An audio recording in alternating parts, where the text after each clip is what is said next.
Muita gente adora idolatrar políticos como se eles fossem realmente grandes lideranças que merecessem respeito. Mas na verdade, nas democracias liberais representativas, como é o caso do Brasil, os políticos em geral são meros fantoches de uma classe dominante. Uma democracia liberal representativa é um modelo de democracia adaptado ao capitalismo. Existem outros modelos de democracia, mas a democracia liberal representativa é um modelo adaptado ao modo de produção capitalista.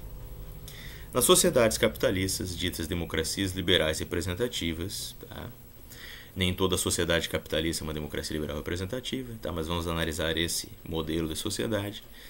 O que acontece é que uma classe dominante, que é a classe capitalista, nesses casos, que é uma classe formada por grandes empresários, banqueiros, grandes latifundiários, essa gente patrocina partidos e políticos.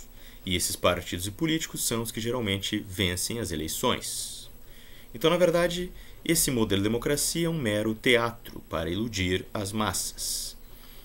É necessário esse tipo de teatro, segundo o interesse da classe dominante, para manter um controle sobre a população, evitando revoltas populares.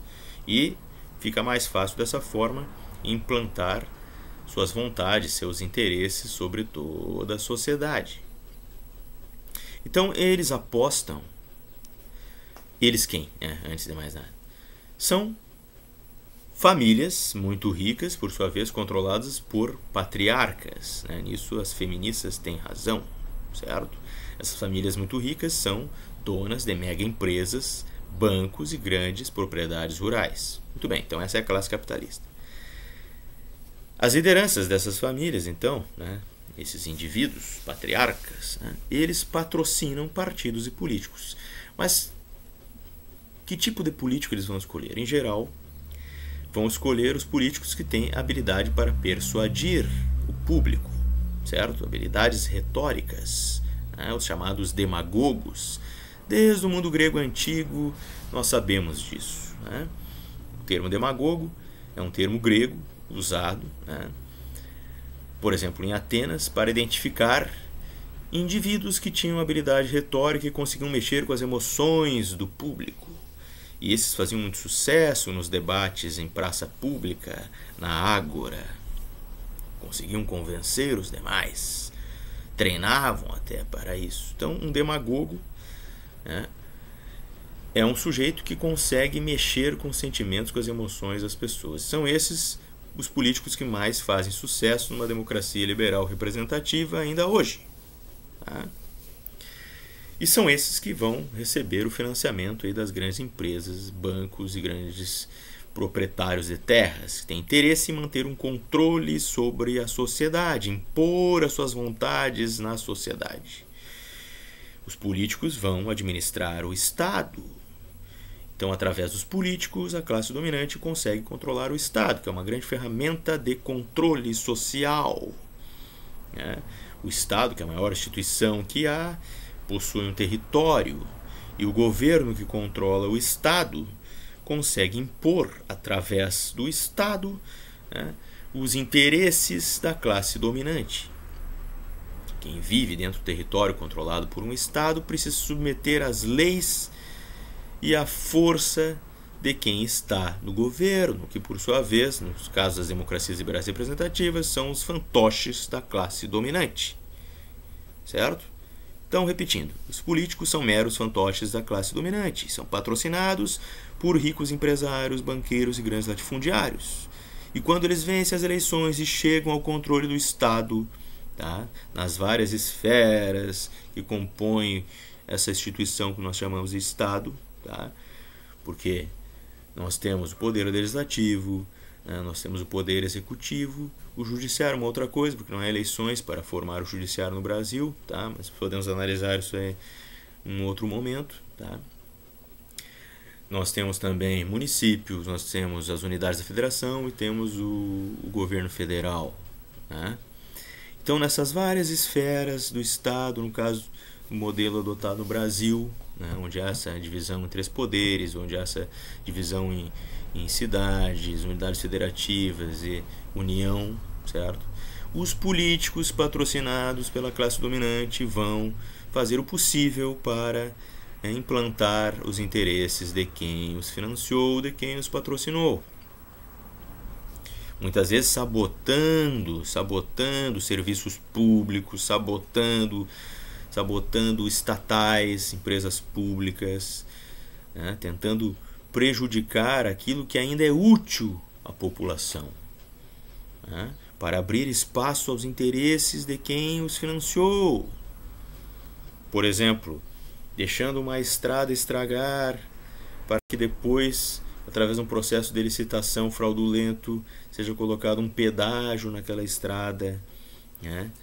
Cortando recursos para a saúde, para que planos de saúde privados e hospitais particulares ganhem mais espaço, cortando recursos para a educação, pagando mal os professores, não repassando recursos para arrumar as escolas, para que depois a iniciativa privada que investe no setor da educação particular possa lucrar mais com isso, né? E assim por diante, cortando direitos dos trabalhadores para beneficiar os empresários, né? Então, prejudicando a previdência para que planos de previdência privado possam ter mais espaço, esse tipo de coisa. Então eles chegam no poder já, né, com um plano pré-determinado, tá? Mas eles são diferentes entre eles, há políticos de esquerda, políticos de direita. Essa conversa esquerda e direita começou lá no século XVIII, na França, na época da Revolução Francesa, sendo que a primeira esquerda da história foi o movimento liberal.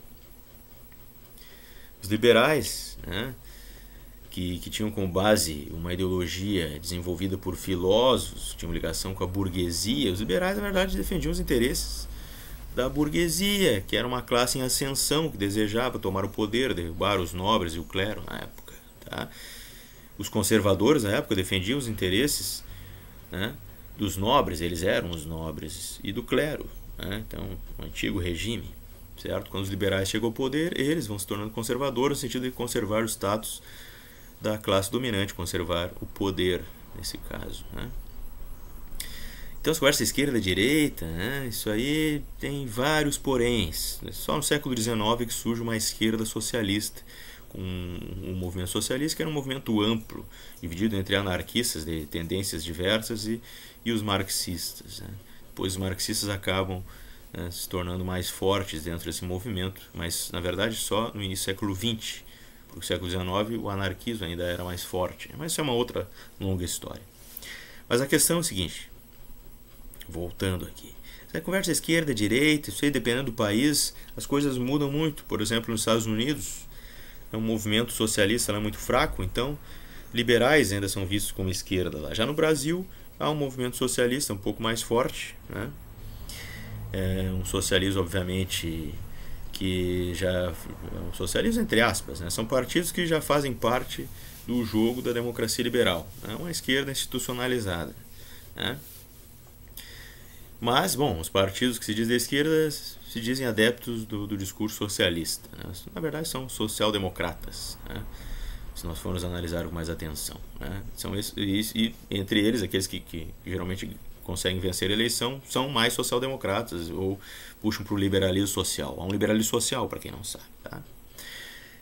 Agora, aqueles que são mais apegados à doutrina marxista, esses aí raramente conseguem ganhar alguma eleição, nem mesmo para vereador, tá? Mas voltando aqui, a questão é que quem ganha eleição geralmente é porque tem um vínculo com a classe burguesa, né? Numa democracia liberal representativa é assim que funciona. Então, conversa esquerda, direita, há diferença entre eles, entre os políticos? Sim, há diferença entre eles, tá? Mas tudo depende também dos interesses de quem está financiando a campanha desses sujeitos, tá? De repente é mais interessante suavizar um pouco a exploração sobre os trabalhadores, né? Dar uma aliviada, porque o capitalismo precisa também de consumidores. Então, os trabalhadores, além de fazerem as coisas, eles também consomem, e eles mantêm o capitalismo funcionando, não só como mão de obra, mas também como consumidores, porque a maior parte da população, né, é formada por trabalhadores assalariados, e também trabalhadores autônomos, e são eles que consomem as coisas que são feitas pelas empresas capitalistas, certo? Então isso mantém o capitalismo funcionando. Então nem sempre é bom cortar demais, né, os direitos dos trabalhadores, pisar demais neles. Por quê? Porque é necessário para o capitalismo que as pessoas possam consumir. E se elas não têm dinheiro, se elas estão vivendo mal, elas não vão consumir, certo? Ou vão consumir pouco, né?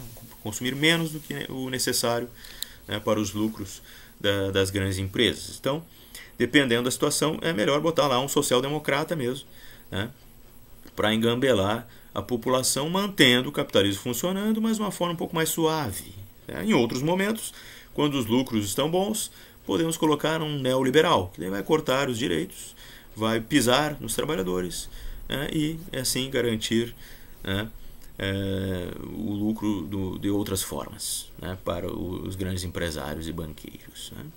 Então a situação mais ou menos é um teatro, certo? É um teatro. Então brigar por esses políticos, defender o político X ou Y, como muitos fazem por aí, isso é burrice, burrice, simplesmente burrice.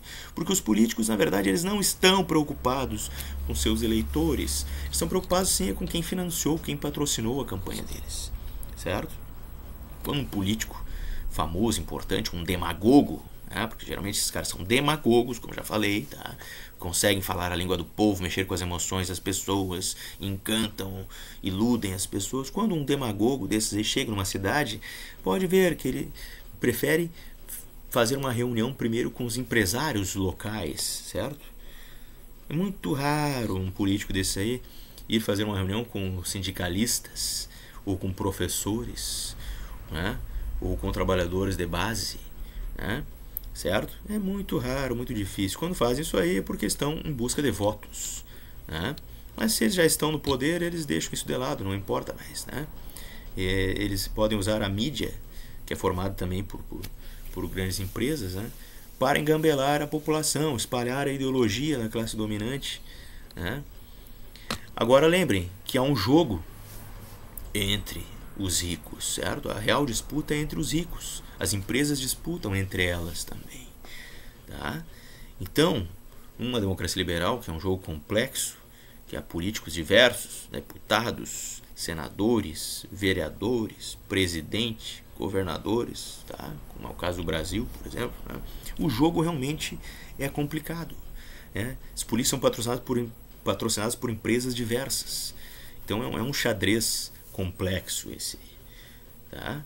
Mas lembrem sempre, os políticos, eles não estão preocupados com você, a não ser que você seja um empresário, um banqueiro ou um grande fazendeiro que patrocinou um deles, certo? Caso contrário, eles estão, na verdade, né, cagando para o que você pensa, certo? E para o que você deseja, tá? Eles estão preocupados com eles mesmos e com aqueles que botaram um dinheiro na campanha deles e no bolso deles, certo? Lembrem sempre disso, antes de brigarem por causa de políticos.